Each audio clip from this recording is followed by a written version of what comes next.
ವಿಷಯ ಆ, ಮೌನ ವ್ರತದ ಒಂದು ಮಹತ್ವ ಅಂತ. ಅಂದ್ರೆ ವೈಜ್ಞಾನಿಕವಾಗಿ ಮೌನ ವ್ರತ ಅಥವಾ ಮೌನವಾಗಿರುವುದರಿಂದ ನಮಗೆ ಏನೇನೆಲ್ಲ ಪ್ರಯೋಜನ ಆಗುತ್ತೆ ಅಂತ ನಾವು ನೋಡೋದಾದ್ರೆ, ಕೆಲವೊಂದು ಆಚರಣೆಗಳನ್ನ ನಮ್ಮ ಹಿರಿಯರು ನಮ್ಗೆ ಕೊಟ್ಟಿದ್ದಾರೆ. ಆದ್ರೆ ಅವುಗಳ ಮಹತ್ವವನ್ನ ನಾವು ಇಂದು ಅರಿತಿಲ್ಲ. ಪ್ರತಿಯೊಂದು ಆಚರಣೆಯ ಹಿಂದೆ ಅದರ ವೈಜ್ಞಾನಿಕತೆಯನ್ನ ನಾವು ನೋಡಿದಾಗ ನಮ್ಗೆ ತುಂಬಾ ಆಶ್ಚರ್ಯ ಆಗುತ್ತೆ. ಕಾರಣ, ಈ ಎಲ್ಲಾ ಆಚರಣೆಗಳನ್ನು ಅವರು ಮಾಡಿರುವುದು ನಮ್ಮ ಆರೋಗ್ಯ ವರ್ಧನೆಗೆ.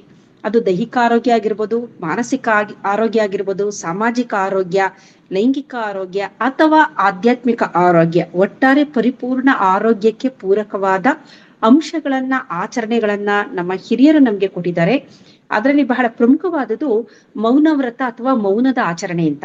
ಸಾಮಾನ್ಯವಾಗಿ ಮನುಷ್ಯ ಸಂಘಜೀವಿ, ಹಾಗಾಗಿ ಅವನು ಏನೇ ಭಾವನೆಗಳಿರ್ಬೋದು ಅದನ್ನ ಮಾತಿನ ಮುಖಾಂತರನೇ ಅವನು ವ್ಯಕ್ತಪಡಿಸೋದು. ಮಾತು ಬಹಳ ಮುಖ್ಯ.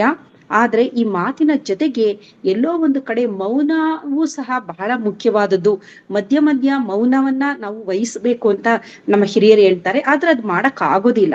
ಅದಕ್ಕೋಸ್ಕರ ಮೌನ ವ್ರತ ಅಂತೇಳಿ ಒಂದು ವ್ರತದ ರೂಪದಲ್ಲಿ ಮೌನಾಚರಣೆಯನ್ನ ಮಾಡಿದ್ರೆ, ಅಂದ್ರೆ ವಾರದಲ್ಲಿ ಒಮ್ಮೆ ಅಥವಾ ತಿಂಗಳಿಗೆ 15 ದಿನಕ್ಕೊಮ್ಮೆ ಅಥವಾ ತಿಂಗಳಿಗೊಮ್ಮೆ. ಮಹಾತ್ಮ ಗಾಂಧೀಜಿಯವರು ಸಹ ಮೌನ ವ್ರತವನ್ನ ಮಾಡ್ತಾ ಇದ್ರು. ಎಂತಹ ಮುಖ್ಯ ವ್ಯಕ್ತಿಗಳು ಆ ದಿನ ಅವರ ಭೇಟಿಗೆ ಬಂದರೂ ಸಹ ಅವರು ಅವ್ರ ಜೊತೆ ಮಾತಾಡ್ತಾ ಇರ್ಲಿಲ್ಲ, ಬರೆದು ತೋರಿಸ್ತಾ ಇದ್ರಂತೆ. ಅಂದರೆ ಮೌನಕ್ಕೆ ಅಷ್ಟೊಂದು ಪ್ರಾಮುಖ್ಯತೆ ಇದೆ ಅಂತೇಳಿ ಅವರು ತಿಳ್ಕೊಂಡಿದ್ರು. ಇದರ ಜೊತೆ ಎಲ್ಲಾ ಸಾಧಕರು, ಜ್ಞಾನಿಗಳು, ಯೋಗಿಗಳು, ಅವಧೂತರು, ಸಾಧುಗಳು, ಸಂತರು ಮೌನ ವ್ರತದಲ್ಲೇ ಇರ್ತಾರೆ. ಅವರು ಮಾತಾಡೋದೇ ಕಮ್ಮಿ. ಅವರು ಮಾತಾಡಿದಾಗ ಆ ಮಾತಿಗೆ ಅತ್ಯಂತ ಒಂದು ಪ್ರಾಮುಖ್ಯತೆ ಇರುತ್ತೆ. ಅವ್ರು ಏನೇ ಮಾತಾಡಿದ್ರು ಅದರಲ್ಲಿ ಒಂದು ಅರ್ಥ ಇರುತ್ತೆ. ಹಾಗಾಗಿ ಮೌನ ವ್ರತವನ್ನ ನಮ್ಮ ಹಿರಿಯರು ಮಾಡ್ಕೊಂಡು ಬಂದಿದ್ರು. ವ್ರತ ಅಂತ ಮಾಡಿದಾಗ ನಾವು ಕಟ್ಟುನಿಟ್ಟಾಗಿ ಅದನ್ನ ಅಭ್ಯಾಸ ಮಾಡ್ತೀವಿ. ಆದರೆ ವ್ರತ ಅಂತ ಮಾಡದೆ ಹೋದ್ರು ಮೌನವನ್ನ ಯಾವ ರೀತಿ ವಹಿಸ್ಬೇಕು, ಅದರಿಂದ ಆಗುವ ಪ್ರಯೋಜನಗಳು ಅಂತ ನಾವು ನೋಡೋದಾದ್ರೆ, ಪ್ರತಿನಿತ್ಯ ನಾವು ಬೆಳಗ್ಗೆ ಎದ್ದಾಗ 5 ರಿಂದ 10 ನಿಮಿಷಗಳ ಕಾಲ ಮೌನ ವ್ರತವನ್ನ ಮಾಡ್ಬೇಕು. ಅಂದ್ರೆ ಹಾಸಿಗೆ ಮೇಲೆ ಮಲಗಿದ್ಕೊಂಡೇನೆ ಮೊದಲನೇದಾಗಿ ನಮ್ಮ ದೇಹದ ಮೇಲಿನ ಅರಿವುನ ನಾವು ಉಂಟು ಮಾಡ್ಕೋಬೇಕು.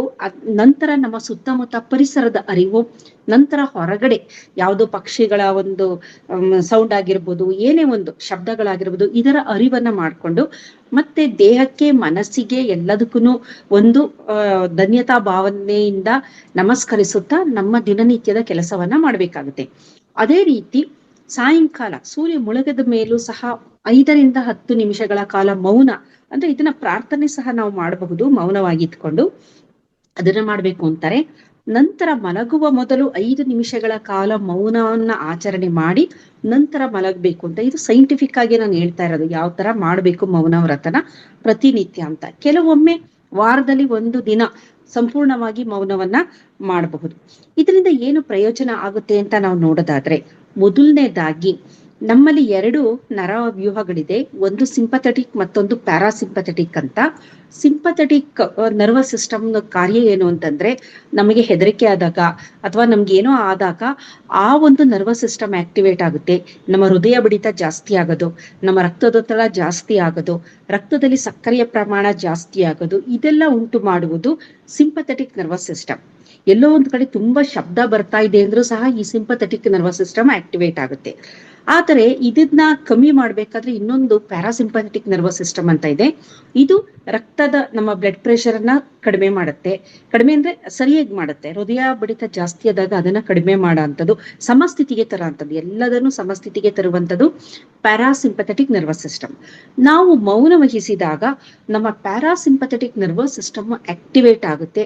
ನಮ್ಮ ಹೃದಯ, ನಮ್ಮ ದೇಹದ ಒಳಗಡೆ ಏನೇನು ಚಯಾಪಚಯ ಕ್ರಿಯೆ ನಡೆಯುತ್ತೆ ಎಲ್ಲದೂ ಸುಸ್ಥಿತಿಯಲ್ಲಿ, ಸಮಸ್ಥಿತಿಯಲ್ಲಿ ನಡೆದುಕೊಂಡು ಹೋಗೋದಕ್ಕೆ ಬಹಳ ಪ್ರಮುಖವಾದ ಪಾತ್ರವನ್ನ ವಹಿಸುತ್ತೆ ಅಂತ ವಿಜ್ಞಾನಿಗಳು ತಿಳಿಸಿದ್ದಾರೆ. ಎರಡನೇದಾಗಿ, ನಾವು ಮೌನ ವಹಿಸಿದಾಗ ಮಾತಾಡ್ಬೇಕಾದ್ರೆ ನಮ್ಮ ಮೆದುಳಿನ ಅಲೆಗಳು ಬೀಟಾ ಇರುತ್ತೆ. ಬೀಟಾ ಅಲೆಗಳು ಅಂತ ಕರಿತೀವಿ. ಏನೇ ಒಂದು ಶಬ್ದ ಕೇಳಿಸ್ಕೊಳ್ಳೋದು, ಮಾತಾಡೋದು, ರಿಯಾಕ್ಟ್ ಮಾಡೋದು, ಪ್ರತಿಕ್ರಿಯೆ, ಇದೆಲ್ಲ ಮಾಡ್ಬೇಕಾದ್ರೆ ಬೀಟಾ ಅಲೆಗಳು. ಅದ್ರಲ್ಲೂ ಜಗಳ ಆಡ್ಬೇಕಾದ್ರೆ ಬೀಟಾ ಫೈರ್ ಆಗ್ತಾ ಇರುತ್ತೆ ಮೆದುಳಿನಲ್ಲಿ. ಆದರೆ ಮೌನ ವಹಿಸಿದಾಗ ಆ ಬೀಟಾದಿಂದ ಆಲ್ಫಾಗೆ ಬರ್ತೀವಿ. ಆಲ್ಫಾ ಅನ್ನೋದು ಒಂದು ಒಳ್ಳೆ ಕಾಮ್ ಆಗಿರೋ ಅಂಥದ್ದು ಒಂದು ಸ್ಥಿತಿ ಅಂತ ಅನ್ಬೋದು. ಮೌನ ವಹಿಸ್ತೀವಲ್ಲ ಆ ಸ್ಥಿತಿಯೇ ಒಂದು ಆಲ್ಫಾ ಅನ್ಬೋದು. ನಂತರ ನಾವು ಇನ್ನೂ ಮೆಡಿಟೇಷನ್ಗೆ ಏನಾದ್ರೂ ಹೋದ್ರೆ ಥೀಟಾ ಅಥವಾ ಟ್ರಾನ್ಸ್ ಕಂಡೀಷನ್ಗೆ ಹೋಗ್ಬೋದು. ಹಾಗಾಗಿ ಮೌನವನ್ನ ಮಧ್ಯ ಮಧ್ಯ ಮೌನವನ್ನ ನಾವು ತಾಳದಾಗ ಏನಾಗುತ್ತೆ ಅಂತಂದ್ರೆ, ಸಡನ್ ರಿಯಾಕ್ಟ್ ಮಾಡದೆ ಮೌನ ವಹಿಸಿದಾಗ ಏನಾಗುತ್ತೆ ಅಂದ್ರೆ, ಅಂತ ಸಂದರ್ಭದಲ್ಲಿ ಬೀಟಾ ಫೈರಿಂಗ್ ಬದಲು ಆಲ್ಫಾ ಅಲೆಗಳಿಗೆ ನಾವು ಹೋಗ್ತೀವಿ. ಇದು ನಮ್ಮ ಮೆದುಳಿಗೆ ಬೇಕಾದಂತಹ ಬಹಳ ಮುಖ್ಯವಾದ ಒಂದು ಅಲೆಗಳು ಅಂತ ಹೇಳ್ಬೋದು. ಇದೇ ರೀತಿ ಮೌನ ವಹಿಸಿದಾಗ ಡಿಫಾಲ್ಟ್ ಮೋಡ್ ನೆಟ್ವರ್ಕ್ ಅಂತ ಒಂದು ನಮ್ಮ ಮೆದುಳಿನಲ್ಲಿ ಒಂದು ಪ್ರೋಸೆಸ್ ನಡೆಯುತ್ತೆ, ಒಂದು ಪ್ರಕ್ರಿಯೆ ನಡೆಯುತ್ತೆ. ಡಿಫಾಲ್ಟ್ ಮೋಡ್ ನೆಟ್ವರ್ಕ್ ಅಂದ್ರೆ ನಾವು ಸುಮ್ಮನೆ ಕೂತಾಗ ಏನಾಗುತ್ತೆ, ನಮಗೆ ಕೆಲವೊಂದು ಮೆಮೊರಿ, ಕೆಲವು ನೆನಪುಗಳು ಬರ್ಬೋದು. ಅದು ಆದ್ರೆ ಬಹಳ ಹುಷಾರಾಗಿರ್ಬೇಕು. ನಾವು ಮೌನ ವಹಿಸಿದಾಗ ನಮಗೆ ಕೆಟ್ಟ ನೆನಪುಗಳು ಬರಬಹುದು, ಒಳ್ಳೆಯ ನೆನಪುಗಳು ಬರಬಹುದು. ಕೆಟ್ಟ ಘಟನೆಗಳನ್ನ ನಾವು ಮೆಲುಕು ಹಾಕ್ಬೋದು ಅಥವಾ ಒಳ್ಳೆಯ ಘಟನೆಗಳನ್ನ ಮೆಲುಕು ಹಾಕ್ಬೋದು. ಎರಡೂ ಅವಕಾಶ ಇದೆ. ಆದರೆ ಈ ಡಿಫಾಲ್ಟ್ ಮೋಡ್ ನೆಟ್ವರ್ಕ್ ಅಂತ ನಾನು ಏನ್ ಹೇಳಿದೆ, ಅದು ನಾವು ಸೈಲೆಂಟ್ ಆಗಿದ್ದಾಗ, ಏನೋ ಕೆಲಸ ಮಾಡದೆ ಮಾತಾಡದೆ ಇದ್ದಾಗ ಮೆದುಳಿನ ಒಂದು ಸ್ಥಿತಿ. ಇಂಥ ಸಂದರ್ಭದಲ್ಲಿ ನಾವೇನಾದರೂ ಈ ಪಾಸಿಟಿವ್ ಅಥವಾ ಸಕಾರಾತ್ಮಕವಾಗಿ ಒಳ್ಳೆಯ ಆಲೋಚನೆಗಳನ್ನ ಹೊಂದಿ, ಒಳ್ಳೆಯ ನೆನಪುಗಳನ್ನ ಮೆಲುಕು ಹಾಕಿ, ಒಳ್ಳೆಯ ಆಲೋಚನೆಗಳನ್ನ ತಲೆಯಲ್ಲಿ ತಂದ್ಕೊಂಡ್ರೆ ನಾವು ತುಂಬಾ ಪ್ರೋಗ್ರೆಸಿವ್ ಆಗಿ ಹೋಗ್ತೀವಿ. ಆದ್ರೆ ಮೌನವೇ ಇಟ್ಕೊಂಡು ನಾವು ಕೆಟ್ಟದನ್ನ ಯೋಚನೆ ಮಾಡ್ತಾ ಇದ್ರೆ, ಅಥವಾ ನಕಾರಾತ್ಮಕವಾಗಿ ಯೋಚನೆ ಮಾಡ್ತಾ ಇದ್ರೆ, ಅಥವಾ ಯಾರೋ ನಮಗ್ ತೊಂದರೆ ಕೊಟ್ಟಿದ್ರು, ಅಥವಾ ಹಳೆಯ ಕಹಿ ನೆನಪುಗಳನ್ನೇ ನಾವು ಏನಾದ್ರೂ ಮೌನವ್ರತದಲ್ಲಿ ಇಟ್ಕೊಂಡಾಗ ಏನಾಗುತ್ತೆ, ಅದರಿಂದ ಏನು ಪ್ರಯೋಜನ ಆಗೋದಿಲ್ಲ. ಹಾಗಾಗಿ ಈ ಡಿಫಾಲ್ಟ್ ಮೋಡ್ ನೆಟ್ವರ್ಕ್ ನಮ್ದಲ್ಲಿ ಆಕ್ಟಿವೇಟ್ ಆಗ್ಬೇಕು ಅಂತಂದ್ರೆ ನಾವು ಮೌನವಾಗಿ ಇರ್ಬೇಕಾಗುತ್ತೆ. ಏನು ಮಾತಾಡದೆ ಹಾಗೆ ಕೆಲವು ಕಾಲ ಕುಳಿತುಕೊಳ್ಳೋದು, ಅಥವಾ ಏನೇ ಕೆಲಸ ಮಾಡ್ಬೇಕಾದ್ರೂ ಮೌನವಾಗಿರೋದು ಇದ್ದಾಗೇನಾಗುತ್ತೆ, ಡಿಫಾಲ್ಟ್ ಮೋಡ್ ನೆಟ್ವರ್ಕಿಗೆ ಹೋಗ್ತೀವಿ. ಇದು ನಮ್ಮ ಮೆಮೊರಿ ಕನ್ಸಾಲಿಡೇಷನ್, ನಾವ್ ಏನು ಕಲಿತೀವಿ, ಕಲಿಕೆಯನ್ನ ನಮ್ಮ ಮೆದುಳಿನಲ್ಲಿ ಹಾಗೆ ಉಳಿಸಲು ಈ ಒಂದು ಮೌನ ಬಹಳ ಪ್ರಮುಖವಾದ ಪಾತ್ರವನ್ನ ವಹಿಸುತ್ತೆ. ಇದರ ಜೊತೆಗೆ ನಾವು ಸದಾಕಾಲ ಮಾತನಾಡುವಂತ ಸಂದರ್ಭದಲ್ಲಿ ಏನಾಗುತ್ತೆ ಅಂದ್ರೆ, ನಮ್ಮ ಮೆದುಳಿನಲ್ಲಿ ಎರಡು ಭಾಗ ಇದೆ. ಮುಖ್ಯವಾಗಿ ಮುಂಭಾಗದ ಮೆದುಳು, ಪ್ರಜ್ಞಾ ಮೆದುಳು. ಅದನ್ನ ಸಾಮಾನ್ಯವಾಗಿ ಯೋಗಿಗಳು, ಪ್ರಜ್ಞಾವಂತರು, ಸಾಧಕರು ಇವರು ಹೆಚ್ಚು ಹೆಚ್ಚು ಬಳಕೆ ಮಾಡ್ತಾರೆ. ಹಿಂಭಾಗದ ಮೆದುಳು ಅಮೆಗ್ಡೇಲಾ ಇರುವಂತದ್ದು, ಅದು ಪ್ರಾಣಿ ಮೆದುಳು. ಅದನ್ನ ಜನಸಾಮಾನ್ಯರು, ಜಗಳ ಆಡೋರೇ ಆಗ್ಲಿ, ಕೆಟ್ಟದ್ದು ಮಾಡೋರೇ ಆಗ್ಲಿ, ಎಮೋಷನ್ಸ್ಗಳು, ಏನೇ ಎಮೋಷನ್ಗಳು, ಅದು ಪ್ರೀತಿನೂ ಆಗಿರ್ಬೋದು, ಕರುಣೆನೂ ಆಗಿರ್ಬೋದು, ಎಲ್ಲ ತರದ ಭಾವನೆಗಳ ಕೇಂದ್ರ ಅಮೆಗ್ಡೇಲಾ. ನಾವು ಮೌನ ವಹಿಸಿದಾಗ ಏನಾಗುತ್ತೆ ಅಂದ್ರೆ, ನಮ್ಮ ಅರಿವಿನ ಮೆದುಳು ಆಕ್ಟಿವೇಟ್ ಆಗ್ತಾ ಬರುತ್ತೆ. ಅದಕ್ಕೆ ಮೌನ ವ್ರತ ತುಂಬಾ ಮುಖ್ಯ ಅಂತ ಅನ್ನೋದು. ಮೌನ ಅಂದ್ರೆ ಧ್ಯಾನದಲ್ಲೂ ಮೌನವೇ ನಾವು ವಹಿಸೋದ್ರಿಂದ, ಧ್ಯಾನ ಮಾಡ್ಬೇಕಾದ್ರೂ ಮೌನವಾಗಿ ಇರ್ತೀವಿ. ಅವಾಗ ಏನಾಗುತ್ತೆ, ನಮ್ಮ ಮುಂಭಾಗದ ಮೆದುಳು ಆಕ್ಟಿವೇಟ್ ಆಗೋದ್ರಿಂದ ಅದು ಒಂದು ಅರಿವಿನ ಮೆದುಳು. ಯಾವುದು ಸರಿ ಯಾವುದು ತಪ್ಪು, ಅಥವಾ ಹೊಸ ಹೊಸ ಆಲೋಚನೆಗಳು, ಆವಿಷ್ಕಾರಗಳು, ಸಂಶೋಧನೆಗಳು, ಮತ್ತೆ ಡಿಸಿಷನ್ಗಳು, ಏನ್ ಮಾಡ್ಬೇಕು ಬೇಡ ಅನ್ನೋದು, ಈ ತರ ಎಲ್ಲ ಒಳ್ಳೆಯದನ್ನ ಮಾಡುವಂತದ್ದು ಮುಂಭಾಗದ ಮೆದುಳು. ಹಿಂಭಾಗದ ಮೆದುಳು ಭಾವನೆಗಳ ಮೆದುಳು. ಮೌನ ವಹಿಸಿದಾಗ ಹಿಂಭಾಗದ ಮೆದುಳು ತಟಸ್ಥ ಆಗಿ, ಮುಂಭಾಗದ ಮೆದುಳು ಒಳ್ಳೆ ಮೆದುಳು ಅಂದ್ರೆ ಅರಿವಿನ ಮೆದುಳು, ಪ್ರಜ್ಞಾ ಮೆದುಳು, ಅದು ಆಕ್ಟಿವೇಟ್ ಆಗೋದ್ರಿಂದ ಏನಾಗುತ್ತೆ ಅಂದ್ರೆ, ನಮಗೆ ಸೈಲೆಂಟ್ ಆಗಿ ನಾವು ಕೂತಾಗ ನೋಡಿ ಬಹಳಷ್ಟು ಒಳ್ಳೆಯ ಆಲೋಚನೆಗಳು ನಮಗ್ ಬರುತ್ತೆ. ಈ ತರ ಮಾಡ್ಬೋದಲ್ವಾ, ಈ ಕೆಲಸನ ಈ ತರ ಮಾಡಿದ್ರೆ ಚೆನ್ನಾಗಿರುತ್ತಲ್ವಾ ಅನ್ನೋದು, ಅಂದ್ರೆ ಹೊಸ ಹೊಸ ವಿಚಾರಗಳು ಸಡನ್ ಆಗಿ ಫ್ಲಾಶ್ ಆಗ್ತಾ ಬರುತ್ತೆ. ಅದಕ್ಕೆ ಕಾರಣ ಮುಂಭಾಗದ ಮೆದುಳು ಆಕ್ಟಿವೇಟ್ ಆಗಿರುವಂತಹ ಸಂದರ್ಭ. ಇದೇ ರೀತಿ ಮೌನ ವಹಿಸಿದಾಗ ನಮ್ಮ ಹೃದಯಕ್ಕೆ ಬಹಳ ಒಳ್ಳೆಯದು ಅಂತ ಹೇಳ್ತಾರೆ. ಯಾಕೆಂದ್ರೆ HRV, ಹಾರ್ಟ್ ರೇಟ್ ವೇರಿಯಬಿಲಿಟಿ ಅನ್ನೋದು ನಾವು ಮೌನ ವಹಿಸಿದಾಗ ಜಾಸ್ತಿ ಇರುತ್ತೆ. ಹಾರ್ಟ್ ರೇಟ್ ವೇರಿಯಬಿಲಿಟಿ ಜಾಸ್ತಿ ಇರಬೇಕು, ಆಗ ನಮ್ಮ ಹೃದಯ ಆರೋಗ್ಯವಂತವಾಗಿದೆ ಅಂತ ನಾವು ಹೇಳ್ಬಹುದು.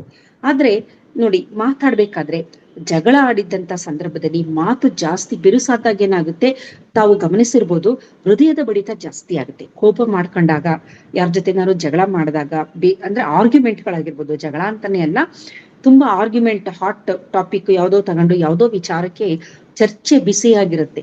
ಅಂತ ಸಂದರ್ಭದಲ್ಲಿ ನಮ್ಮ ಹೃದಯದ ಬಡಿತ ಜಾಸ್ತಿ, ಅಂದ್ರೆ ಹೃದಯದ ಮೇಲೆ ಅದು ತುಂಬಾ ಎಫೆಕ್ಟ್ ಮಾಡುತ್ತೆ ಅಂತ ಹೇಳ್ತಾರೆ. ತಮ್ಗೆಲ್ಲ ಗೊತ್ತಿರ್ಬೋದು, ಕೆಲವೊಮ್ಮೆ ಮನೆಯಲ್ಲಿ ತುಂಬಾ ಗಲಾಟೆಗಳಾಗುತ್ತೆ ತಂದೆ ಮಕ್ಕಳಿಗೆ. ಅಂತ ಸಂದರ್ಭದಲ್ಲಿ ಕೆಲವು ಹಿರಿಯರು ಹೃದಯಾಘಾತ ಆಗುವಂತಹ ಆಗಿರುತ್ತೆ ಎಷ್ಟೋ ಸಲ. ಕಾರಣ ಏನು ಅಂತಂದ್ರೆ, ಆ ಒಂದು ಮಾತನ್ನ ಬಿರುಸು ಏನಿರುತ್ತೆ, ಆ ತೀಕ್ಷ್ಣತೆಯಿಂದಾಗಿ ಏನಾಗುತ್ತೆ, ಅವರ ಹೃದಯದ HR-V, ಹಾರ್ಟ್ ರೇಟ್ ವೇರಿಯಬಿಲಿಟಿ ಕಮ್ಮಿ ಆಗೋದ್ರಿಂದ ಹೃದಯಾಘಾತ ಆಗುತ್ತೆ. ಹಾಗಾಗಿ ಮೌನದಿಂದ ಹೃದಯಕ್ಕೆ ಬಹಳ ಅನುಕೂಲ. ಮೌನ ವಹಿಸಿದಾಗ ನಾವು ಅದು ನಮ್ಮ ಹೃದಯದ ಆರೋಗ್ಯವನ್ನ ಕಾಪಾಡುತ್ತೆ ಅಂತ ವಿಜ್ಞಾನಿಗಳು ತಿಳಿಸಿದ್ದಾರೆ. ಹಾಗಾಗಿ ಮೌನ ಅನ್ನೋದು ನಮ್ಮ ಹೃದಯಕ್ಕೆ ಒಂದು ಬೂಸ್ಟ್ ಇದ್ದ ಹಾಗೆ, ಹೃದಯವನ್ನು ಬಹಳ ಚೆನ್ನಾಗಿ ಅದು ಕಾಪಾಡ್ತಾ ಬರುತ್ತೆ. ಇದೇ ರೀತಿ ಮೌನದಿಂದ ಆಗುವ ಬಹಳಷ್ಟು ಪ್ರಯೋಜನಗಳು ಯಾವುದು ಅಂತ ಅಂದ್ರೆ, ಮೌನ ವ್ರತದಿಂದ ನಮ್ಮ ದೇಹ ರೀಸೆಟ್ ಆಗುತ್ತೆ. ಏನು ಇದೆ ಅದು ಒಂದು ಲಯಕ್ಕೆ ಬರಬೇಕು. ಆ ಲಯಕ್ಕೆ ಬರಬೇಕು ಅಂದ್ರೆ ಮೌನ ವ್ರತ, ಮೌನದವಾಗಿ ಇರಬೇಕು. ನಾವು ಮೌನವಾಗಿದ್ದಾಗ ಏನಾಗುತ್ತೆ, ಎಲ್ಲಾದು ಒಂದು ಲಯ, ದೇಹದ ಲಯ ನಮಗೆ ಗೊತ್ತಾಗ್ತಾ ಬರುತ್ತೆ. ಇದರ ಜೊತೆಯಲ್ಲಿ ನಮ್ಮ ರೋಗ ಪ್ರತಿರೋಧಕ ಶಕ್ತಿಯು ಸಹ ಮೌನವಾಗಿದ್ದಾಗ ಜಾಸ್ತಿ ಆಗುತ್ತೆ ಅಂತ ಹೇಳ್ತಾರೆ. ಕಾರಣ ಏನು ಅಂತಂದ್ರೆ, ನಾವು ಮೌನ ವಹಿಸಿದಾಗ ನಮ್ಮ ಕರುಳಿನಲ್ಲಿರುವ ಕೆಲವು ಬ್ಯಾಕ್ಟೀರಿಯಾಗಳು ಅವುಗಳು ಕೆಲಸ ಚೆನ್ನಾಗಿ ಮಾಡೋದ್ರಿಂದ ನಮಗೆ ಒಳ್ಳೆ ಮೂಡ್ ಕೊಡುವಂತಹ ಮೂಡ್ ಹಾರ್ಮೋನ್ ಆದ ಸೆರೋಟೋನಿನ್ ಹೆಚ್ಚು ಬಿಡುಗಡೆ ಮಾಡುತ್ತೆ. ಸೆರೋಟೋನಿನ್ ಮತ್ತೆ ಮೆಲಟೋನಿನ್ ಎನ್ನುವ ಹಾರ್ಮೋನುಗಳ ಒಂದು ಏನಿರುತ್ತೆ ರೇಷಿಯೋ ನಮ್ಮ ದೇಹದಲ್ಲಿ ಜಾಸ್ತಿ ಇರುತ್ತೆ. ಅದು ತುಂಬಾ ಒಳ್ಳೇದು ನಮ್ಗೆ. ಹಾಗಾಗಿ ಮೌನ ವಹಿಸಿದಾಗ ನಮ್ಮ ಜೀರ್ಣಾಂಗ ವ್ಯವಸ್ಥೆ ತುಂಬಾ ಚೆನ್ನಾಗಿರುತ್ತೆ ಅಂತಾನೂ ಸಹ ಹೇಳ್ತಾರೆ. ಹಾಗಾಗಿ ಇದರ ಬಗ್ಗೆ ಸಾಮಾನ್ಯ ವೈಜ್ಞಾನಿಕವಾಗಿ ಯಾರು ಹೇಳಿರೋಲ್ಲ. ಮೌನವಾಗಿರಿ ಒಳ್ಳೇದು ಅಂತ ಅಂತಾರೆ ಹೊರತು, ಮಾತು ಬೆಳ್ಳಿ ಮೌನ ಬಂಗಾರ ಅಂತಾರೆ. ಅದಕ್ಕೆ ಹೇಳೋದು, ಮೌನಕ್ಕೆ ಅಷ್ಟೊಂದು ಪ್ರಾಮುಖ್ಯತೆ ಇದೆ. ಮಾತಾಡ್ತೀವಿ, ಮಾತು ಚೆನ್ನಾಗಿರುತ್ತೆ, ಆದ್ರೆ ಅದು ಬೆಳ್ಳಿನೇ ಅದು. ಆದ್ರೆ ಮೌನ ಅನ್ನೋದು ಅದರಿಂದ ಆಗುವ ಈ ಒಂದು ಅನುಕೂಲಗಳಿಗೆ ಅದನ್ನ ಬಂಗಾರಕ್ಕೆ ಅದನ್ನ ಹೋಲಿಸಿರೋದು.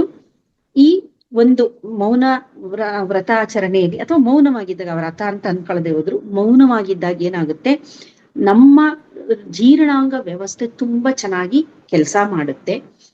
ಜೊತೆಯಲ್ಲಿ ಮೌನವಾಗಿದ್ದಾಗ ವಿಜ್ಞಾನಿಗಳು ಇದನ್ನ ನೋಡಿದ್ದಾರೆ. ಯಾವಾಗ್ಲೂ ಸದಾಕಾಲ ಮಾತಾಡುವಂತಹ ವ್ಯಕ್ತಿಗಳು ಅಥವಾ ಸದಾಕಾಲ ಚಿಂತನೆ ಮಾಡಿ ಮೌನವಾಗಿರುವಂತಹ ವ್ಯಕ್ತಿಗಳು, ಇವರುಗಳನ್ನ ಗಮನಿಸಿ ನೋಡಿದಾಗ ಈ ಚಿಂತನೆ ಮಾಡುವಂತಹವರು ಆದಷ್ಟು ಮಾತು ಕಡಿಮೆ ಮಾಡುವಂತಹ ವ್ಯಕ್ತಿಗಳಲ್ಲಿ ಅವರು ಕಂಡುಕೊಂಡ ವಿಚಾರ ಏನಂದ್ರೆ, ಅವರ ರೋಗ ಪ್ರತಿರೋಧಕ ಶಕ್ತಿ ತುಂಬಾ ಚೆನ್ನಾಗಿರುತ್ತೆ ಅನ್ನುವುದನ್ನ ನೋಡಿದ್ದಾರೆ.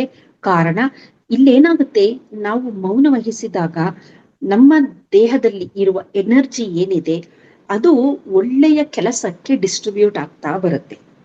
ಉದಾಹರಣೆಗೆ ನಮ್ಮ ದೇಹದಲ್ಲಿ ಎಷ್ಟೋ ಒಂದು 100 ಅಷ್ಟು ಎನರ್ಜಿ ಇದೆ ಅಂತ ನಾವು ಅನ್ನೋದಾದ್ರೆ, ಮೌನ ವಹಿಸಿದಾಗ ಮಾತಾಡುವ ಸಂದರ್ಭದಲ್ಲಿ ವ್ಯಯವಾಗುವ ಶಕ್ತಿ ಏನಾಗುತ್ತೆ ಅಂದ್ರೆ, ಬೇರೆ ದೇಹದ ರಿಪೇರ್ ಕೆಲಸಗಳು ಮೌನ ವಹಿಸಿದಾಗ ದೇಹದಲ್ಲಿ ರಿಪೇರ್ಗಳು ನಡೆಯೋದಿಕ್ಕೆ ಆ ಶಕ್ತಿ ವಿನಿಯೋಗ ಆಗುತ್ತೆ, ಆ ಶಕ್ತಿ ರೀಡಿಸ್ಟ್ರಿಬ್ಯೂಟ್ ಆಗುತ್ತೆ. ಹಾಗಾಗಿ ಮೌನ ವಹಿಸಿದರೆ ದೇಹದ ಒಳಗಡೆ ಏನೋ ಒಂದು ಡ್ಯಾಮೇಜ್ ಆಗಿದೆ, ಅದಕ್ಕೆ ಸರಿ ಮಾಡುವಂತಹ ಒಂದು ಸಂದರ್ಭವನ್ನ ನಾವು ಒದಗಿಸಿರುವ ತರ ಆಗುತ್ತೆ ಅಂತ ವಿಜ್ಞಾನಿಗಳು ತಿಳಿಸಿದ್ದಾರೆ. ಇದರಿಂದ ಅವರು ಕಂಡುಕೊಂಡಂತ ವಿಚಾರ ಏನಂತಂದ್ರೆ, ರೋಗ ಪ್ರತಿರೋಧಕ ಶಕ್ತಿ ಮನುಷ್ಯನಲ್ಲಿ ಹೆಚ್ಚಾಗುತ್ತೆ. ಆಶ್ಚರ್ಯ ಆಗ್ಬೋದು, ರೋಗ ಪ್ರತಿರೋಧಕ ಶಕ್ತಿಗೂ ಮೌನಕ್ಕೂ ಏನ್ ಸಂಬಂಧ ಅಂತಂದ್ರೆ, ಎನರ್ಜಿ ಡಿಸ್ಟ್ರಿಬ್ಯೂಷನ್ ಆಗೋದ್ರಿಂದ ಮೌನವಾಗಿದ್ದಾಗ ರೋಗ ಕೆಲವೊಂದು ಜೀನ್ಸ್ಗಳು ಆಕ್ಟಿವೇಟ್ ಆಗುತ್ತೆ. ಆ ಜೀನ್ಸ್ಗಳು ಆಕ್ಟಿವೇಟ್ ಆದಾಗ ನಮ್ಮ ರೋಗ ಪ್ರತಿರೋಧಕ ಶಕ್ತಿ ಹೆಚ್ಚಾಗುತ್ತೆ ಅನ್ನುವುದು ಬಹಳಷ್ಟು ವಿಜ್ಞಾನಿಗಳು ಕಂಡುಕೊಂಡಿರುವಂತಹ ವಿಚಾರ. ಹಾಗಾಗಿ ಮೌನ ಅಂತ ತಕ್ಷಣ ನಮ್ಮ ಬಹಳಷ್ಟು ಒಂದು ಹಾರ್ಮೋನ್ಸ್ಗಳಿದೆ. ಈಗ ಉದಾಹರಣೆಗೆ ನೋಡಿ, ಈಗ ಜಗಳ ಆಡ್ತಾರೆ, ಏನೋ ಬಹಳ ಮಾತುಕತೆ ಎಲ್ಲ ನಡೀತಾ ಇರುತ್ತೆ, ಕಿರ್ಚಾಡ್ತಾ ಇರ್ತಾರೆ. ಅದು ಅತಿರೇಕಕ್ಕೂ ಹೋಗುವ ಸಂದರ್ಭದಲ್ಲಿ ಏನಾಗುತ್ತೆ ಅಂದ್ರೆ, ನಮ್ಮ ಒತ್ತಡದ ಹಾರ್ಮೋನು ತುಂಬಾ ಜಾಸ್ತಿ ಆಗ್ತಾ ಬರುತ್ತೆ. ಕೆಲವೊಮ್ಮೆ ಮಾತು ಕಮ್ಮಿ, ಮನೇಲೆ ಅಷ್ಟೇ ಎಷ್ಟೋ ಸಲ ಅಂದ್ಕೊಂಡಿರ್ತೀವಿ, ಅಯ್ಯೋ ಈ ಸಂದರ್ಭಕ್ಕೆ ನಾನು ರಿಯಾಕ್ಟ್ ಮಾಡಬಾರ್ದು, ಮಾತಾಡಬಾರ್ದು ಅಂತ ಅಂದುಕೊಂಡ್ರು ಆ ಸಂದರ್ಭ ಯಾವ ತರ ಬರುತ್ತೆ ಅಂತಂದ್ರೆ, ನಾವು ಸ್ವಲ್ಪ ಕಿರ್ಚಾಡ್ಲೇಬೇಕು ಅನ್ನುವಂತಹ ಸಂದರ್ಭ ಕೆಲವು ಸಲ ಮನೆಯಲ್ಲಿ ಬಂದಿರಬಹುದು. ಅಥವಾ ಕಚೇರಿಗಳಲ್ಲೂ ಅಷ್ಟೇ, ಮೌನವಾಗಿ ಇತ್ಕೊಂಡೆ ಎಲ್ಲ ಕೆಲಸನ ಮಾಡ್ಸೋಣ ಅಂತ ಅಂದ್ರೂ ಸಹ ಕೆಲವೊಮ್ಮೆ ಜೋರಾಗಿ ಮಾತನಾಡಿ ಕೆಲಸ ಮಾಡಿಸ್ಬೇಕಾದಂತಹ ಸಂದರ್ಭ ಬರಬಹುದು. ನಂತರ ಅದು ಮುಗಿದ ನಂತರ ಆ ವ್ಯಕ್ತಿಗೆ ತುಂಬಾ ಸುಸ್ತಂತ ಅನ್ಸುತ್ತೆ. ಜೋರಾಗಿ ಮಾತಾಡಿದಾಗ, ಜಗಳ ಆಡಿದಾಗ ದೇಹದಲ್ಲಿರುವ ಎನರ್ಜಿ ವ್ಯಯ ಆಗೋದ್ರಿಂದ ತುಂಬಾ ಒಂದು ಟಯರ್ಡ್ನೆಸ್ ಎಲ್ಲ ಉಂಟಾಗುತ್ತೆ. ಅದೇ ಅಂತಹ ಸಂದರ್ಭದಲ್ಲಿ ಆದಷ್ಟು ಮೌನವಾಗಿದ್ದಾಗ ನಮಗೆ ಅಷ್ಟೊಂದು ಸುಸ್ತಾಗೋದಿಲ್ಲ. ಕಾರಣ ಮೌನವಾಗಿದ್ದಾಗ ಅದನ್ನ ಒಂದು ಸಂಶೋಧನೆಗಳ ಮುಖಾಂತರ ಪ್ರೂವ್ ಮಾಡಿದ್ದಾರೆ. ರಕ್ತದಲ್ಲಿ ಒತ್ತಡದ ಹಾರ್ಮೋನಿನ ಪ್ರಮಾಣ ಕಡಿಮೆ ಇರುತ್ತೆ ಮೌನವಾಗಿದ್ದಂತಹ ಸಂದರ್ಭದಲ್ಲಿ. ಆದರೆ ಜಗಳ ಆಡ್ಬೇಕಾದ್ರೆ, ಅತಿಯಾಗಿ ಮಾತಾಡ್ಬೇಕಾದ್ರೆ, ಅನ್ನೆಸಸರಿ ಅಲ್ಲಿ ಅವಶ್ಯಕತೆ ಇಲ್ಲದೆ ಹೋದ್ರು ಕೆಲವೊಬ್ಬರದ್ದು ಯಾವ ತರ ಸ್ವಭಾವ ಅಂತಂದ್ರೆ, ತಮ್ಮದು ಏನು ಅಲ್ಲಿ ಅವಶ್ಯಕತೆ ಇಲ್ಲ, ಆ ಮಾತು ಅಲ್ಲಿ ಬೇಕಾಗಿಲ್ಲ, ಆದ್ರೂ ಸಹ ಮಾತಾಡುವ ಒಂದು ಚಪಲನ ಇಟ್ಕೊಂಡಿರ್ತಾರೆ. ಕೆಲವರು ಪ್ರತಿಯೊಂದಕ್ಕೂ ಅವರಿಗೆ ಸಂಬಂಧಿಸಿದಲ್ಲದ ವಿಚಾರಗಳಿಗೂ ಮೂಗು ತೋರಿಸುವಂತಹ ಬೇಕಾದಷ್ಟು ಜನಗಳನ್ನ ನಾವು ನೋಡ್ತೀವಿ. ಅದೇ ಮೌನವಾಗಿದ್ರೆ ಆ ಒಂದು ಕುಟುಂಬದ ಒಂದು ವಾತಾವರಣ ಏನು ಒಳ್ಳೆ ವಾತಾವರಣ ಇರ್ತದನ್ನ ಕಾಪಾಡ್ಕೋಬಹುದು. ಆದ್ರೆ ಬಹಳಷ್ಟು ಜನ ಹಂಗ್ ಮಾಡೋದಿಲ್ಲ, ಮೌನವಾಗಿರೋದಿಲ್ಲ. ಅವರು ಪ್ರತಿ ಒಂದು ವಿಚಾರದಲ್ಲೂ ಅವ್ರೇನೋ ಒಂದು ಮಾತಾಡ್ಬೇಕು, ಒಂದು ಕಾಮೆಂಟ್ ಮಾಡ್ಬೇಕು, ಅವರು ಒಳಗೊಳ್ಳುವಂತಹ ಒಂದು ವಿಚಾರಗಳನ್ನ ಮಾಡೋದ್ರಿಂದ ಏನಾಗುತ್ತೆ ಅಂದ್ರೆ ಒತ್ತಡದ ಹಾರ್ಮೋನು ಅವರಿಗೂ ಹೆಚ್ಚಾಗ್ತಾ ಬರುತ್ತೆ. ಮತ್ತೆ ಆ ಕುಟುಂಬದ ಸದಸ್ಯರಲ್ಲೂ ಸಹ ಒತ್ತಡದ ಹಾರ್ಮೋನ್ನ ಹೆಚ್ಚಾದ ಒತ್ತಡದ ಹಾರ್ಮೋನ್ನ ನಾವು ನೋಡಬಹುದು. ಅದರಲ್ಲಿ ಮುಖ್ಯವಾಗಿ ಕಾರ್ಟಿಸಾಲ್ ಹೆಚ್ಚಾಗುತ್ತೆ. ಅದರ ಜೊತೆಗೆ ನಾರ್ ಎಡ್ರಿನಾಲಿನ್ ಅನ್ನುವ ಮತ್ತೊಂದು ಹಾರ್ಮೋನು, ಎಡ್ರಿನಾಲಿನ್ ಎನ್ನುವ ಮತ್ತೊಂದು ಹಾರ್ಮೋನು, ಇವೆಲ್ಲ ಜಾಸ್ತಿ ಆಗ್ತಾ ಬರುತ್ತೆ. ಅದೇ ತರ ಯಾವ ವ್ಯಕ್ತಿ ಒಂದು ಮೌನವಾಗಿರ್ತಾನೆ, ಸೈಲೆನ್ಸ್ ಅಂತ ಅಂತೀವಲ್ಲ ನಾವು, ಸೈಲೆಂಟ್ ಆಗಿರ್ತಾನೆ, ಮೌನವಾಗಿರ್ತಾನೆ, ಅವನ ರಕ್ತವನ್ನ ಪರೀಕ್ಷೆ ಮಾಡಿ ನಾವು ನೋಡಿದಾಗ ಅವನ ರಕ್ತದಲ್ಲಿ ಕಾರ್ಟಿಸಾಲ್ ಪ್ರಮಾಣ ಕಡಿಮೆ ಇದೆ, ನಾರ್ ಎಪಿನೆಫ್ರಿನ್ ಪ್ರಮಾಣ ಕಡಿಮೆ ಇದೆ. ಎಪಿನೆಫ್ರಿನ್ ಇವೆಲ್ಲ ಒತ್ತಡದ ಹಾರ್ಮೋನುಗಳೇ, ಅಂದ್ರೆ ಅಲರ್ಟ್ನೆಸ್, ಫೈಟ್ ಮಾಡೋಂಥದ್ದು, ಅಲರ್ಟ್ ಆಗಿರೋಂಥದ್ದು, ಈ ಹಾರ್ಮೋನುಗಳ ಒಂದು ಪ್ರಮಾಣ ಕಡಿಮೆ ಇದೆ. ಇದರ ಬದಲು ಅಸಿಟೈಲ್ ಕೊಲಿನ್ ಎನ್ನುವ ಕಾಮ್ ಆಗಿರುವಂತಹ ಸಂದರ್ಭದಲ್ಲಿ ಬಿಡುಗಡೆಯಾಗುವ ಹಾರ್ಮೋನ್ ಅದು ಹೆಚ್ಚಾಗಿರುವುದನ್ನ ನಾವು ನೋಡ್ತೀವಿ. ಜೊತೆಯಲ್ಲಿ ಬಹಳಷ್ಟು ಪ್ರಮುಖವಾದ ಗುಡ್ ಹಾರ್ಮೋನ್ಸ್ ಅಂತ ನಾವು ಏನ್ ಹೇಳ್ತೀವಿ, ಅದರಲ್ಲಿ ಡೊಪಮೈನ್ ಆಗ್ಬೋದು, ಸೆರಟನಿನ್ ಆಗ್ಬೋದು, ಈ ತರ ಹಾರ್ಮೋನುಗಳು, ಆಕ್ಸಿಟಾಸಿನ್ ಆಗ್ಬೋದು, ಇಂತಹ ಹಾರ್ಮೋನುಗಳ ಸೆಕ್ರೇಷನ್ನು ಯಾವ ವ್ಯಕ್ತಿ ಮೌನವಾಗಿರ್ತಾನೆ ಅವನಲ್ಲಿ ನಾವು ನೋಡಬಹುದು. ಯಾವ ವ್ಯಕ್ತಿ ಅತಿಯಾಗಿ ಮಾತು, ಅತಿಯಾಗಿ ಒಳಗೊಳ್ಳೋದು, ಅತಿಯಾದ ಜಗಳ ಇಂಥದನ್ನ ಯಾವ ವ್ಯಕ್ತಿ ಮಾಡ್ತಾನೆ ಅವನಲ್ಲಿ ಸದಾ ಕಾಲ ಒತ್ತಡದ ಹಾರ್ಮೋನು ಜಾಸ್ತಿ ಇರುತ್ತೆ. ಸೊ ಈ ಒತ್ತಡದ ಹಾರ್ಮೋನು ಜಾಸ್ತಿ ಇದ್ದಾಗ ಏನಾಗುತ್ತೆ ತೊಂದರೆ ಅಂದ್ರೆ, ಎಲ್ಲ ತೊಂದರೆಗಳು ಆರಂಭವಾಗುವುದು ಒತ್ತಡದ ಹಾರ್ಮೋನು ಸದಾ ಕಾಲ ರಕ್ತದಲ್ಲಿ ಹೆಚ್ಚಿನ ಪ್ರಮಾಣದಲ್ಲಿ ಇದೆ. ಮುಖ್ಯವಾಗಿ ರಕ್ತದೊತ್ತಡ ಆರಂಭ ಆಗುತ್ತೆ, ಅವ್ರಿಗೆ ಬ್ಲಡ್ ಪ್ರೆಷರ್ ಅಂತ ನಾವ್ ಏನ್ ಹೇಳ್ತೀವಿ ಅದು ಆರಂಭ ಆಗುತ್ತೆ. ಒಂದು ಸಲ ರಕ್ತದೊತ್ತಡ ಜಾಸ್ತಿ ಆದ್ರೆ ಹೃದಯಕ್ಕೆ ಅದರಿಂದ ಹೆಚ್ಚಿನ ಒಂದು ಅದಕ್ಕೆ ಪಂಪ್ ಮಾಡ್ಬೇಕಾದಂತ ಸಂದರ್ಭದಲ್ಲಿ ಹೃದಯಕ್ಕೆ ಹೆಚ್ಚು ಒತ್ತಡ ಬೀಳುತ್ತೆ. ನಂತರ ರಕ್ತದಲ್ಲಿ ಸಕ್ಕರೆಯ ಪ್ರಮಾಣ ಜಾಸ್ತಿ ಆಗ್ತಾ ಬರುತ್ತೆ. ಇದು ಹಾಗೆ ಬಹಳಷ್ಟು ದಿನ ಮುಂದುವರೆದ್ರೆ ಮಧುಮೇಹ ಬರುವ, ಅದರಿಂದನೇ ಮಧುಮೇಹಿಗಳಲ್ಲಿ ಹೆಚ್ಚಿನವರು ಅವರ ಒಂದು ಆಹಾರ ಕ್ರಮದ ವ್ಯತ್ಯಾಸ ಅಂತ ನಾವ್ ಅನ್ಕಂತೀವಿ. ಅವರು ತುಂಬಾ ಸ್ವೀಟ್ ತಿಂತಾ ಇದ್ರು, ಅದಕ್ಕೋಸ್ಕರ ಅವ್ರಿಗೆ ಡಯಾಬಿಟಿಕ್ ಬಂತು, ಇಲ್ಲ, ಒತ್ತಡದಿಂದನೇ ಈ ಒಂದು ಮಧುಮೇಹದ ಮೂಲ ಕಾರಣ ಒತ್ತಡ. ಒತ್ತಡ ಏನಕ್ಕೆ ಅಂದ್ರೆ ಸದಾ ಅವರ ರಕ್ತದಲ್ಲಿ ಕಾರ್ಟಿಸಾಲ್ ಹೆಚ್ಚಾಗಿರುತ್ತೆ, ಕಮ್ಮಿ ಆಗ್ತಾ ಇರ್ಬೇಕದು. ಆದ್ರೆ ಅವ್ರು ಏನ್ ಮಾಡ್ತಾರೆ, ಈಗ ಯಾರ ಜೊತೆನೋ ಉದಾಹರಣೆಗೆ ಒಂದು ಕಚೇರಿ, ಈಗ ಯಾರೋ ಒಬ್ರು ಸಹೋದ್ಯೋಗಿ ಬರ್ತಾರೆ, ಅವ್ರ ಜೊತೆ ಜೋರು ಮಾತಾಗುತ್ತೆ. ನಂತರ ಅವ್ರ ಹೊತ್ಮೇಲೆ ಇನ್ನೊಬ್ರು ಬರ್ತಾರೆ, ಅದನ್ನ ಪುನಃ ರಿಪೀಟ್ ಮಾಡ್ತಾರೆ, ಅಥವಾ ಇನ್ನೊಂದು ವಿಚಾರನ ಜೋರಾಗಿ ಮಾತಾಡೋದು. ನಂತರ ಅವರಾದ್ಮೇಲೆ ಇದು ಏನಾಗುತ್ತೆ ಅಂದ್ರೆ ಒಂದು ಚೈನ್ ರಿಯಾಕ್ಷನ್ ತರ ಆಗುತ್ತೆ. ಇಲ್ಲಿ ಒಂದು ಪಾಸ್ ಬೇಕು, ಒಂದು ಸೈಲೆನ್ಸ್ ಬೇಕು. ಮತ್ತೆ ಎಲ್ಲಾ ಕೆಲಸಗಳ ಮಧ್ಯನೂ ನಾವು ಸೈಲೆಂಟ್ ಒಂದು ಅದಕ್ಕೆ ಹೇಳೋದು, ಬೆಳಗ್ಗೆ ಒಂದು 5-10 ನಿಮಿಷ, ಮಲಗ್ಬೇಕಾದ್ರೆ ಒಂದು 5 ನಿಮಿಷ, ಸಾಯಂಕಾಲ 5-10 ನಿಮಿಷ, ಇನ್ನು ಬಿಟ್ವೀನ್ 5 to 10 minutes ಗ್ಯಾಪ್ ಗಳನ್ನ ಕೊಡ್ತಾ ಬಂದ್ರೆ ನಾವು ಅಂತ ಸಂದರ್ಭದಲ್ಲಿ ಆ ರೀಸೆಟ್ ಆಗಲು ಒಂದು ಅವಕಾಶ ನೀಡಿದಂತಾಗುತ್ತೆ. ಇಲ್ಲಿ ಕಾರ್ಟಿಸಾಲ್ ಪ್ರಮಾಣ ಜಾಸ್ತಿ ಅಂತ ನಾನು ಹೇಳಿದೆ, ರಕ್ತದೊತ್ತಡ ಜಾಸ್ತಿ ಆಯ್ತು, ಮಧುಮೇಹ ಜಾಸ್ತಿ ಆಯ್ತು, ನಂತರ ಹೃದಯ ಬಡಿತ ಜಾಸ್ತಿ ಆಗುತ್ತೆ, ಹೃದಯಾಘಾತದ ಸಂಭವ ಇದೆ. ಇಷ್ಟೆಲ್ಲಾ ತೊಂದರೆಗಳು ಆದಂತಹ ಸಂದರ್ಭದಲ್ಲಿ ನಮ್ಮ ದೇಹದ ಹಾರ್ಮೋನುಗಳಲ್ಲಿ ವ್ಯತ್ಯಾಸಗಳು ಆಟೋಮೆಟಿಕ್ ಆಗಿ ಆಗ್ತಾ ಬರುತ್ತೆ. ಇದೆಲ್ಲ ಯಾವ ತರ ಅಂದ್ರೆ, ಈಗ ಒಂದು ಟ್ರೈನ್ ಇದೆ, ಅದರದ್ದೊಂದು ಬೋಗಿ ಒಂದು ಡಿರೈಲ್ ಆದ್ರೆ ಅದರ ಹಿಂದಿರುವ ಎಲ್ಲ ಬೋಗಿಗಳನ್ನು ಡಿರೈಲ್ ಆಗುತ್ತಲ್ಲ, ಆ ತರ ಒಂದು ಸಲ ರಕ್ತದೊತ್ತಡ ಜಾಸ್ತಿ ಆಯ್ತು, ಒಂದು ಸಲ ರಕ್ತದಲ್ಲಿ ಸಕ್ಕರೆಯ ಪ್ರಮಾಣ ಜಾಸ್ತಿ ಆಯ್ತು ಅಂದ್ರೆ ಹೃದಯಕ್ಕೂ ತೊಂದರೆ, ನಮ್ಮ ಯಕೃತ್ ಲಿವರ್ಗೂ ತೊಂದರೆ, ಕಿಡ್ನಿಗೂ ತೊಂದರೆ, ಅಂದ್ರೆ ಮಲ್ಟಿಪಲ್ ಆರ್ಗನ್ ಫೇಲ್ಯೂರ್ ಅಂತ ನಾವೇನ್ ಹೇಳ್ತೀವಿ, ಆ ರೀತಿ ತೊಂದರೆಯಾಗುವ ಎಲ್ಲಾ ಸಾಧ್ಯತೆಗಳು ಇದೆ. ನಾವು ಮೌನನ ಬಹಳ ಸಿಂಪಲ್ ಆಗಿ ಹೇಳ್ಬೇಕು ಅಂತಂದ್ರೆ, ನಮಗೆ ರೆಸ್ಟ್ ಬೇಕು. ರೆಸ್ಟ್ ಅಂದ್ರೆ ಅದು ಮೌನವಾಗಿ. ಯಾವಾಗ ಅಂತಂದ್ರೆ ರಾತ್ರಿ ಹೊತ್ತು ಹೇಗೋ ಮಲಗ್ತೀವಿ, ಅವಾಗ ನಾವು ಮಾತಾಡೋದಿಲ್ಲ, ಅದು ಓಕೆ ಅಂತ ಅನ್ನೋದಾದ್ರೆ, ಬೆಳಗಿನ ಹೊತ್ತು ನಮ್ಮ ಕೆಲಸದ ಮಧ್ಯನೂ ಸಹ ನಮಗೆ ಮಧ್ಯ ಮಧ್ಯ ಮಧ್ಯ ರೆಸ್ಟ್ ಬೇಕಾಗುತ್ತೆ. ಕೆಲಸದ ಜೊತೆಯಲ್ಲಿ ಮಾತು ಅಂತ ಏನಾದ್ರೂ ಸೇರಿದ್ರೆ ಅದು ನಮ್ಮ ದೇಹಕ್ಕೆ ಹೆಚ್ಚಿನ ಆಯಾಸವನ್ನ ಉಂಟು ಮಾಡುವುದರಿಂದ ಕೆಲಸ ಮಾಡ್ತಾ ಇರ್ಬೋದು. ಆದರೆ ಮೌನವನ್ನ ವಹಿಸಿದಾಗ ಇಲ್ಲಿ ಮೈಂಡ್ಫುಲ್ನೆಸ್ ಅಂತ ಹೇಳ್ತಾರೆ. ಅಂದ್ರೆ ಮಾತಾಡದೆ ನಮ್ಮ ಕೆಲಸದಲ್ಲಿ ನಾವು ಮಗ್ನರಾಗಿದ್ದಾಗ ಏನಾಗುತ್ತೆ ಅಂದ್ರೆ ಮಾಡುವ ಕೆಲಸದ ಬಗ್ಗೆ ಗಮನ ಇರುತ್ತೆ, ಮತ್ತೆ ಮಾಡುವ ಕೆಲಸ ಚೆನ್ನಾಗಾಗುತ್ತೆ, ಪ್ರೊಡಕ್ಟಿವ್ ಆಗುತ್ತೆ. ಅದಕ್ಕೆ ಹೇಳ್ತಾರೆ ನೋಡಿ, ಊಟ ಮಾಡ್ಬೇಕಾದ್ರೆ ಮಾತಾಡಬಾರ್ದು ಅನ್ನುವುದು ಒಂದು ಹಿರಿಯರ ಮನೆಯಲ್ಲಿ ಹಿರಿಯರು ಹೇಳುವಂತಹ ಒಂದು ಮಾತು. ಮೊದ್ಲೆಲ್ಲ ಹಾಗೆ ಮಕ್ಕಳು ಊಟ ಮಾಡ್ಬೇಕಾದ್ರೆ ಮಾತಾಡಬಾರ್ದು, ಊಟ ಮಾಡ್ಬೇಕು, ಅದನ್ನ ಮೈಂಡ್ಫುಲ್ ಈಟಿಂಗ್ ಅಂತ ಕರಿತೀವಿ. ಆದ್ರೆ ಇಂದೇನಾಗಿದೆ, ಊಟ ಮಾಡ್ಬೇಕಾದ್ರೆ ಮಾತಾಡ್ಕೊಂಡೆ ಊಟ ಮಾಡೋದು. ಅವಾಗ ಏನಾಗುತ್ತೆ ಅಂದ್ರೆ ಏನು ತಿಂತಿದೀವಿ ಅಂತ ಗೊತ್ತಾಗೋದಿಲ್ಲ, ಎಷ್ಟು ತಿಂತಿದೀವಿ ಅಂತ ಗೊತ್ತಾಗೋದಿಲ್ಲ, ಅದರ ರುಚಿ ಗೊತ್ತಾಗೋದಿಲ್ಲ, ಕ್ವಾಂಟಿಟಿ ಗೊತ್ತಾಗೋದಿಲ್ಲ. ಒಟ್ಟಿನಲ್ಲಿ ನಾವು ಆಹಾರವನ್ನ ನಮಗೆ ಬೇಕಾದಕ್ಕಿಂತ ಹೆಚ್ಚಾಗಿನೇ ತಿಂದಿರಬಹುದು. ಮತ್ತೆ ನಾವು ಅದರ ಬಗ್ಗೆ ಅರಿವನ್ನೇ ಇಟ್ಟುಕೊಳ್ಳದ ಕಾರಣ ಏನಾಗುತ್ತೆ ಅಂದ್ರೆ ನಮ್ಮ ಆ ಜೀರ್ಣಕ್ರಿಯೆಗೆ ಬೇಕಾಗುವಂತ ಜಠರ ರಸಗಳೇನಿರುತ್ತೆ ಅದು ಬಿಡುಗಡೆ ಆಗೋದಿಲ್ಲ. ನಾನು ಒಂದು ಉದಾಹರಣೆ ಹೇಳ್ತಾ ಇರೋದು, ಮೌನ ಏನಕ್ಕೆ ಬೇಕು ಅನ್ನೋದಂದ್ರೆ ಮೈಂಡ್ಫುಲ್ನೆಸ್. ಅಂದ್ರೆ ನಾವು ಊಟನೇ ಮಾಡ್ಲಿ, ಉಸಿರಾಡ್ಬೇಕಾದ್ರೆ ಉಸಿರನ್ನ ಗಮನಿಸ್ಬೇಕಾದ್ರೆ ಮೌನವಾಗಿರ್ಬೇಕು. ನಾವು ಮಾತಾಡ್ಬೇಕಾದ್ರೆ ಉಸಿರನ್ನ ಗಮನಿಸಕ್ ಆಗೋದಿಲ್ಲ. ಅಂದರೆ ನಾವು ಯಾವ ಕೆಲಸ ಮಾಡ್ತಾ ಇರ್ತೀವಿ ಅದರಲ್ಲಿ ಸಂಪೂರ್ಣ ತಲ್ಲೀನರಾದಾಗ ಮಾತ್ರ ಅದನ್ನ ನಾವು ಮೈಂಡ್ಫುಲ್ನೆಸ್ ಅಂತ ಅಂತೀವಿ.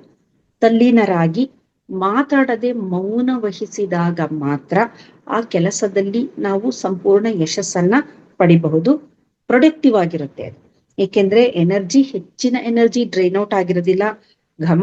ನಮ್ಮ ಗಮನ ಸಂಪೂರ್ಣ ಫೋಕಸ್ ಅದ್ರ ಮೇಲಿರುತ್ತೆ. ಗಮನ ಅಲ್ಲಿ ಇದ್ದಾಗೇನಾಗುತ್ತೆ, ನಮ್ಮ ಒಂದು memory hippo campus, ಮೆದುಳಿನಲ್ಲಿರುವ hippo campus ಎನ್ನುವ ಭಾಗದಲ್ಲಿ ಏನಾಗುತ್ತೆ, ಅದು ಕನ್ಸಾಲಿಡೇಟ್ ಆಗುತ್ತೆ, ಅದನ್ನ ಚೆನ್ನಾಗಿ ಜ್ಞಾಪಕ ಇಟ್ಕೊಳ್ಳುತ್ತದು. ಆ ಜ್ಞಾಪಕ ಇಟ್ಕೊಂಡಾಗ ಮುಂದಿನ ದಿನದಲ್ಲಿ ಆ ವಿಚಾರಗಳು ನಮಗೆ ಬೇಕು ಅಂದಾಗ ಆ ಒಂದು ಸಂಗ್ರಹದಿಂದ ಹಿಪ್ಪೋ ಕ್ಯಾಂಪಸ್ ಇಂದ ಹೆಕ್ಕಿ ನಾವು ತೆಗೆಯಬಹುದು. ಹಾಗಾಗಿ ನಾವ್ ಏನು ಕಲಿತಾ ಇದ್ದೀವಿ ಅದು ಕನ್ಸಾಲಿಡೇಟ್ ಆಗ್ಬೇಕು ಅಂದ್ರೆ ಅಲ್ಲಿ ಮೌನದ ಅವಶ್ಯಕತೆ ತುಂಬಾನೇ ಇದೆ. ಹಾಗಾಗಿ ಬೇಕಾದಷ್ಟು ಹಿರಿಯರು ಮೌನದ ಒಂದು ಇಂಪಾರ್ಟೆನ್ಸ್ ನಮ್ಗೆ ಹೇಳಕ್ಕೋಸ್ಕರ ಬೇಕಾದಷ್ಟು ಗಾದೆ ಮಾತುಗಳನ್ನು ಹೇಳಿದ್ದಾರೆ. ಅಂದ್ರೆ ಎಷ್ಟು ಮುಖ್ಯ ಅಂತ ಇದೆ, ಅದಕ್ಕಿನ್ನ ಹೆಚ್ಚು ಪ್ರಾಶಸ್ತ್ಯವನ್ನು ಅವರು ನೀಡಿರುವುದು ಮೌನಕ್ಕೆ. ಹಾಗಾಗಿ ಎಲ್ಲಾ ಧರ್ಮಗಳಲ್ಲೂ, ಅದು ಯಾವುದೇ ಧರ್ಮ ಆಗ್ಲಿ, ಯಾವುದೋ ಒಂದು ಸಂದರ್ಭದಲ್ಲಿ ಮೌನವಾಗಿರ್ಬೇಕು ಅಂತ ಅಂತಾರೆ. ಕೆಲವೊಂದು ಸಂದರ್ಭದಲ್ಲಿ ಮೌನವನ್ನ ವಹಿಸ್ಬೇಕು. ಧ್ಯಾನವನ್ನು ಮಾಡುವಂತ ಸಂದರ್ಭದಲ್ಲಿ ನಾವು ಮೌನಿಗಳಾಗಿರ್ತೀವಿ. ಈಗ ನೋಡಿ, ಎಲ್ಲ ಗುಂಪಾಗಿ ಧ್ಯಾನ ಮಾಡ್ಬೇಕಾದ್ರೆ ಅಲ್ಲಿ ಪಿನ್ ಡ್ರಾಪ್ ಸೈಲೆನ್ಸ್ ಇರುತ್ತೆ, ಯಾರು ಮಾತಾಡೋದಿಲ್ಲ, ಯಾರು ಡಿಸ್ಟರ್ಬ್ ಮಾಡ್ತಾ ಇರೋದಿಲ್ಲ.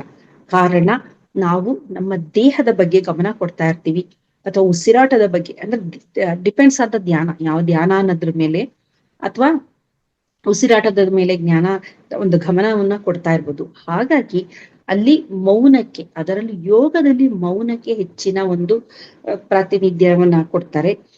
ಮೌನ ಅನ್ನುವುದು ಯೋಗ, ಧ್ಯಾನ, ಪ್ರಾಣಾಯಾಮ ಇವುಗಳ ಜೊತೆ ಒಂದು ಬೆಸೆದಿರುವಂತಹ ಒಂದು ಮುಖ್ಯವಾದ ಪ್ರಕ್ರಿಯೆ ಅಂತ ನೆನ್ಬಹುದು.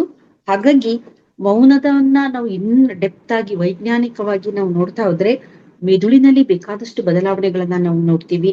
ಇದರ ಜೊತೆಗೆ ನಮ್ಮ ದೇಹದ ಬೇರೆ ಬೇರೆ ಅಂಗಾಂಗಗಳಲ್ಲೂ ಬೇಕಾದಷ್ಟು ಒಳ್ಳೆಯ ಬದಲಾವಣೆಗಳನ್ನ ನೋಡ್ತೀವಿ. ಕ್ಲೆನ್ಸಿಂಗ್ ಪ್ರಾಸೆಸ್, ಡಿಟಾಕ್ಸಿಫಿಕೇಶನ್ ಪ್ರಾಸೆಸ್ ಎಲ್ಲ ಆಗೋದು ಮೌನವಾಗಿದ್ದಾಗ ಮಾತ್ರ.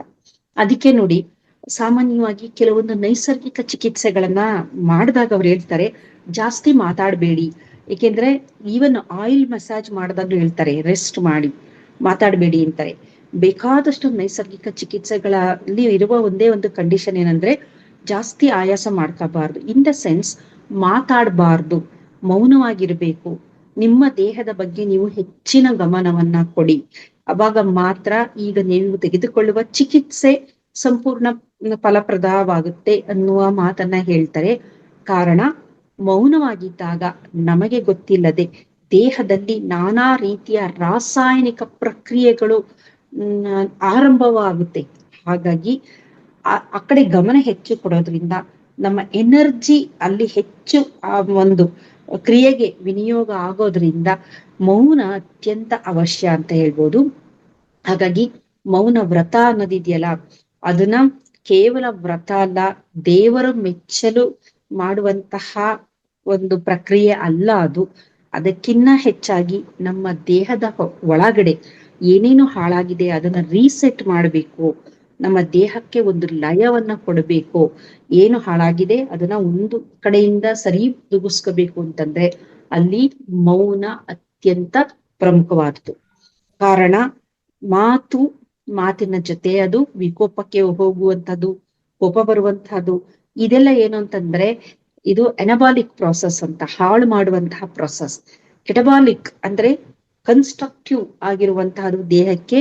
ಅದು ಯಾವಾಗಲೂ ಮೌನ, ಧ್ಯಾನ, ಪ್ರಾಣಾಯಾಮ, ಯೋಗ ಅಂತ ನಾವು ಹೇಳ್ತೀವಿ, ಇವೆಲ್ಲ ನಮ್ಮ ದೇಹವನ್ನು ಕಟ್ಟುವಂತಹ ಪ್ರಕ್ರಿಯೆಗಳಾಗಿರೋದ್ರಿಂದ ಆದಷ್ಟು ಮೌನವನ್ನ ವಹಿಸೋಣ. ಎಲ್ಲಿ ಬೇಕು ಅಲ್ಲಿ ಮಾತಾಡೋಣ, ಎಷ್ಟು ಬೇಕೋ ಅಷ್ಟು ಮಾತಾಡೋಣ.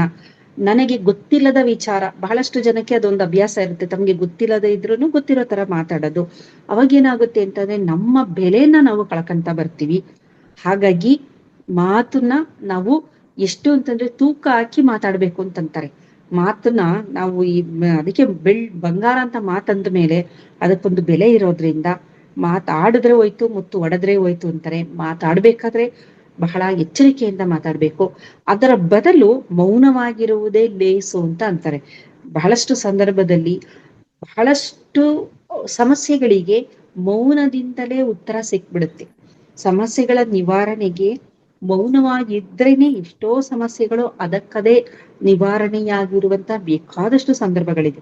ಉದಾಹರಣೆಗೆ, ಒಂದು ಸಂಸಾರದಲ್ಲಿ ಗಂಡ ಹೆಂಡತಿರು ಅವರು ಜಗಳ ಆಡ್ತಾ ಇರ್ತಾರೆ, ಮಾತಾಡ್ತಾ ಇರ್ತಾರೆ.